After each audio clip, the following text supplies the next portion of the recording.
Lucas, and welcome to Book 101 Review. Book 101 is all about the books that I read for the last 40 years. And today I have my special guest. Transform your reality with quantum human design. One of her advocacy, no other than Dr. Karen Parker. Welcome to Book 101, Dr. Karen. And can you please introduce more about yourself? Yes. I am a certified life coach. I've been a life coach since 1998. I'm an energy psychology practitioner and I hold a PhD in integrative medicine. So, my passion is helping people explore how the story they tell themselves and the world about who they are and how they are impacts their health, their wellness, their reality, their relationships. Everything about your life is influenced first and foremost by the story you tell. Dr. Karen Parker. Thank you so much for sharing your knowledge and wisdom to the world. And today let's talk about sexual awareness and healing. How do you define sexual awareness and why is it different from each just a sexual experience? So I would say sexual awareness is you can have any kind of sexual experience, right? Sexual experiences are just part of the human, just being human. It is as basic and as vital in some ways as eating, as breathing. It's part of life. But sexual awareness is the capacity to engage in intentional and conscious sexual relationships. That doesn't necessarily mean it has to fit into the rules that society teaches us or our families teaches us. It's really about defining for yourself your own definition of sexual intimacy. And that means when you are engaging in sexual awareness or becoming sexually aware, you get to decide for yourself what works for you. What is your preference in terms of how you structure and create a sexual life for yourself? What is the most common myth about sexuality that block people from healing? I would say the most common myth is that sex is separate from the heart and separate from the brain, that actually sex and sexual energy is a fully integrated expression of the self. Dr. Karen, how does cultural or religious upbringing shape our ability to understand our sexual selves? Well, let's say 95% of who you think you are, in other words, 95% of the story of who you think you are is formed not only from your own lived experiences, it's formed from your imprinting from your family, it's formed from your cultural perspectives, it's even formed from your ancestral lineage. So the stories we tell about sex and sexuality and the beliefs that we have about sex and sexuality, and even our own personal beliefs about our sexual energy, come from what we call your conditioning, meaning that 95% of yourself, of your identity, that's basically rooted and connected to your subconscious, is running the show, and it's influencing the kinds of choices that you make. And oftentimes what happens is, because we are entrained or conditioned to have certain beliefs about sex and sexuality, we're engaging in sexual expression or sexual relationships that aren't necessarily satisfying, are not necessarily authentic, and I think, at least in the Judeo-Christian culture, are oftentimes even married to shame, especially if what it is that feels good and right for us feels different, is outside of the cultural norms or the cultural expectations. Dr. Karen, let's talk about the healing from trauma. What's the first step to heal sexual shame or trauma? Well, there are really two main steps and then a third really important step. So step one is becoming aware of, where did your story come from? Why do you have this story about your sexual identity? Where did it come from? Is it from your family? Is it from the society? Is it from culture? Is it from your lived experiences? Is it even from the way in which you've interpreted some of your sexual experiences? You have to know how you got here. And first of all, to understand what is your identity in the first place. And secondly, to really start to identify those patterns so that you are no longer vulnerable to those patterns. The second step is really taking a step back and asking yourself what is probably the most important question.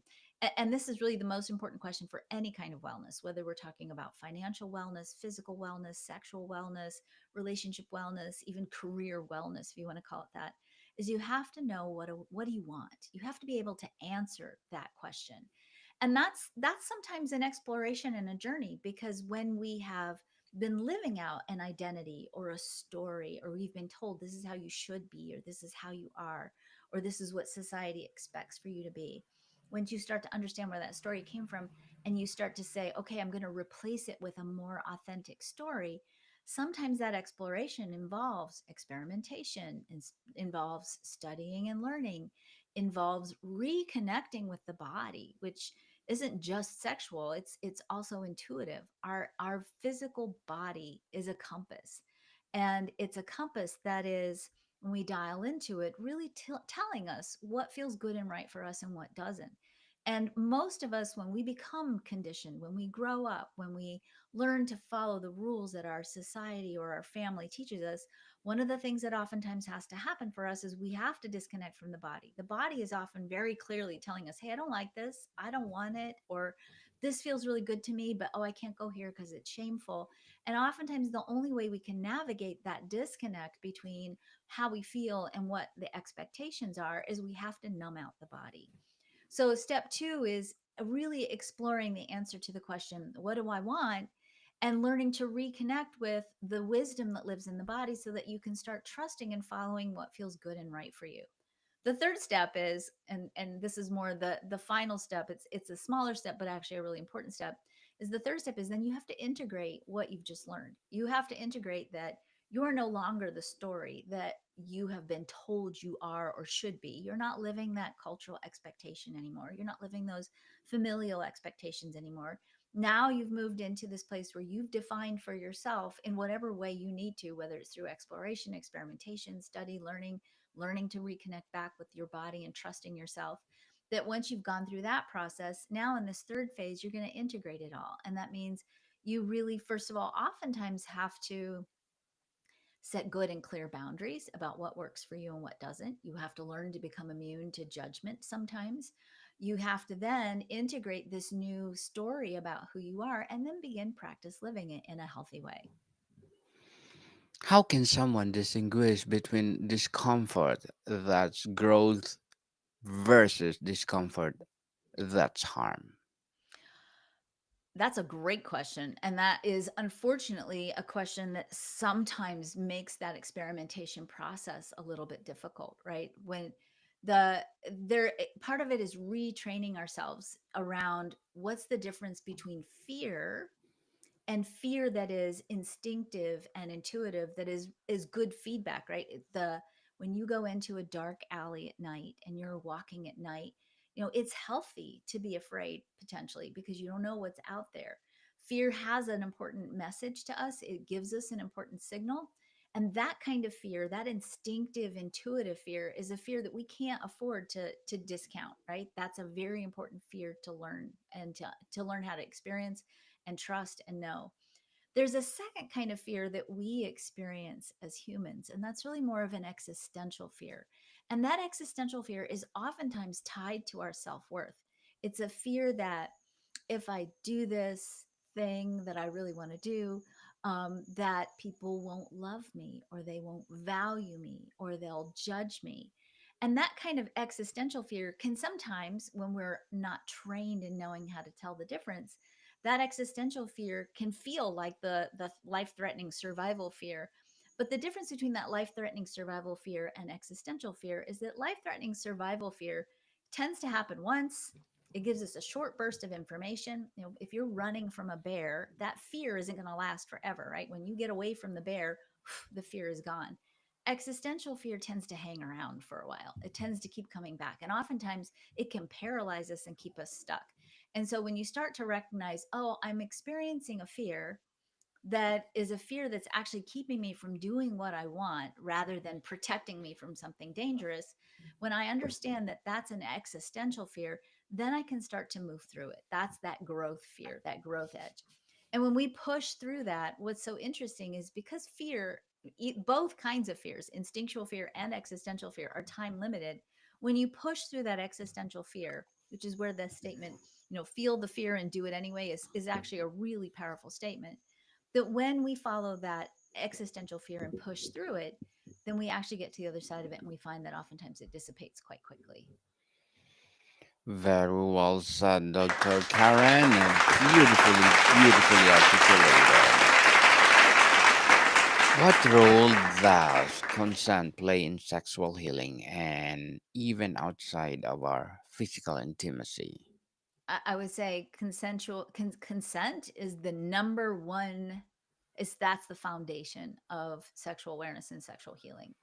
All sexual relationships have to be consensual. And part of that, really defining that, I think, is something we need to be doing a much better job of, for everyone. I have a 16-year-old daughter right now, and that's a big topic that they talk about in school a lot, is consent, or her friends, she and her friends talk about that a lot. We have to be talking about consent from a very, very early age around everything. You should not be doing something you don't consent to do ever. And you should not be obligated to do something that you don't consent to do ever. And another part of consent, or an important part of consent, is also that bodily awareness, that physical inner compass. Because sometimes we feel like, oh, I don't really consent to this, but our shame or our conditioning or the pressure that we're feeling causes us to override the body's response, causes us to push through what is really an internal lack of consent.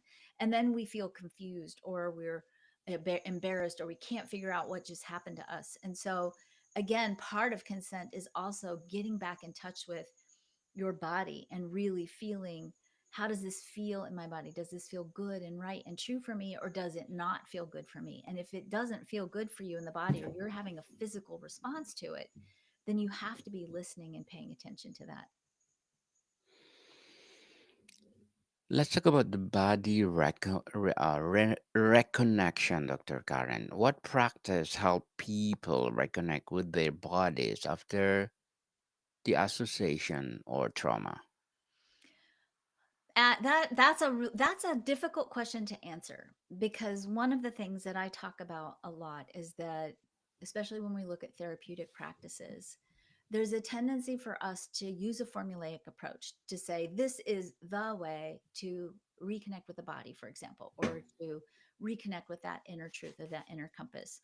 And really, what we see, and this is part of what I teach in quantum human design, is that we're all hardwired a little bit differently. We're all very unique. And so that process of remembering and healing that disconnect with the body is actually different for everyone. And part of what I teach people to do is to actually generate, using quantum human design, their own unique energy blueprint. So there's a way that you can actually look at, how is my body and my energy hardwired, and that understanding that blueprint can actually figure out for yourself, oh, this is my way of reconnecting with the body, this is my unique way of feeling and sensing what feels right for me or not, because we all have different ways of connecting with that inner authority. How can mindfulness or somatic techniques improve sexual self-awareness?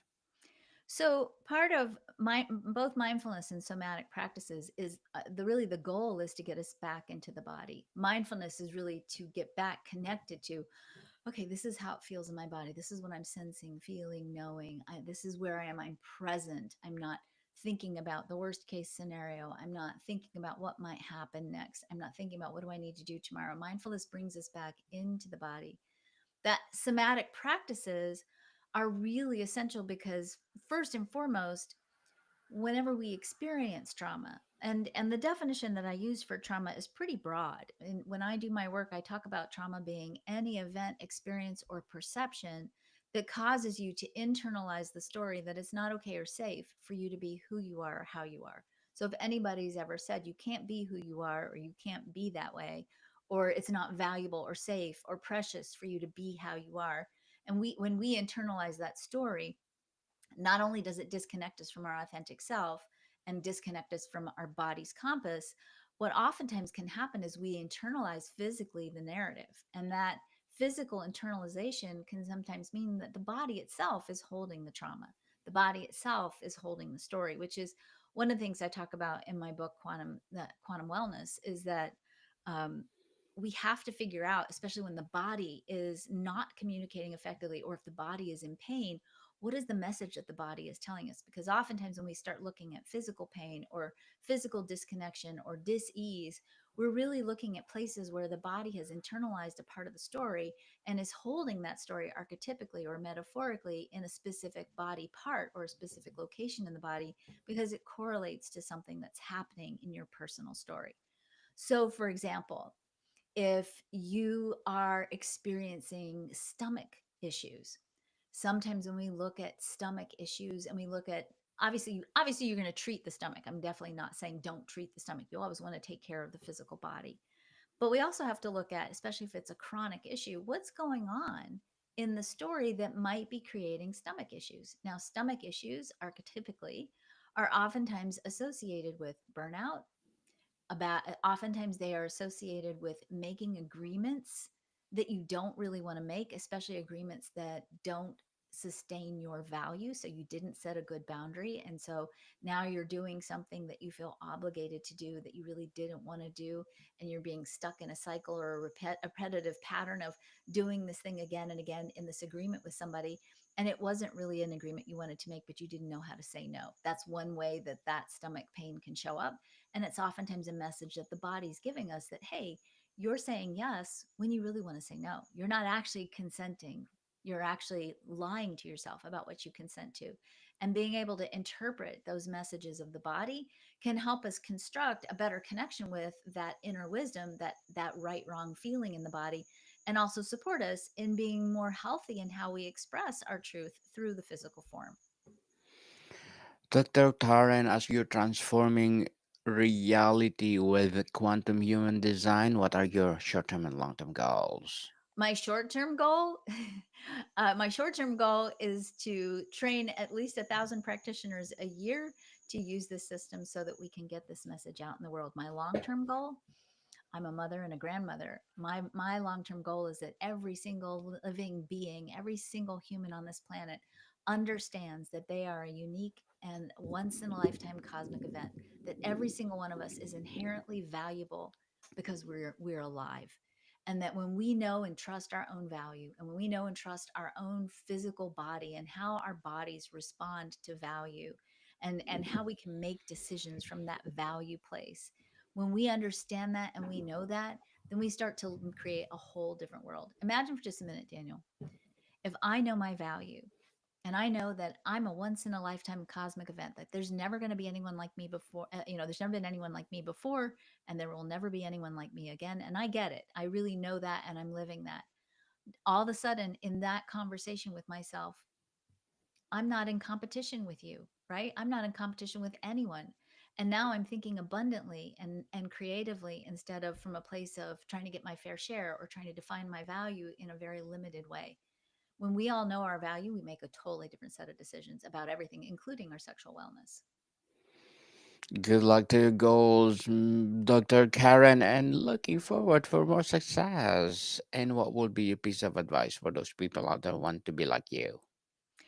Uh, I would say don't be like me. That's my piece of advice. Be like you. Be like Yes, you because I'm a once in a lifetime cosmic event and so is everyone else. Yeah. definitely. And can you please recommend a book or books that influence your journey? My very favorite book, I reread it constantly, is Man's Search for Meaning by Viktor Frankl. And I love this book because it's so much about what I feel inspired to teach myself, that there is a space between stimulus and response. And in that space lies our freedom. In other words, when we understand how we're reacting to life and we consciously are able to choose something different, something better, we begin to take control over our reality. And as I said, take the steps necessary to build a very different, very abundant, and very peaceful world. Totally, totally empowering book, people. Please read it. And thank you for that recommended book, Dr. Karen. And let's talk about societal shift. How can we raise the next generation with healthier sexual awareness? Mm. So the answer to that is simple and also complicated.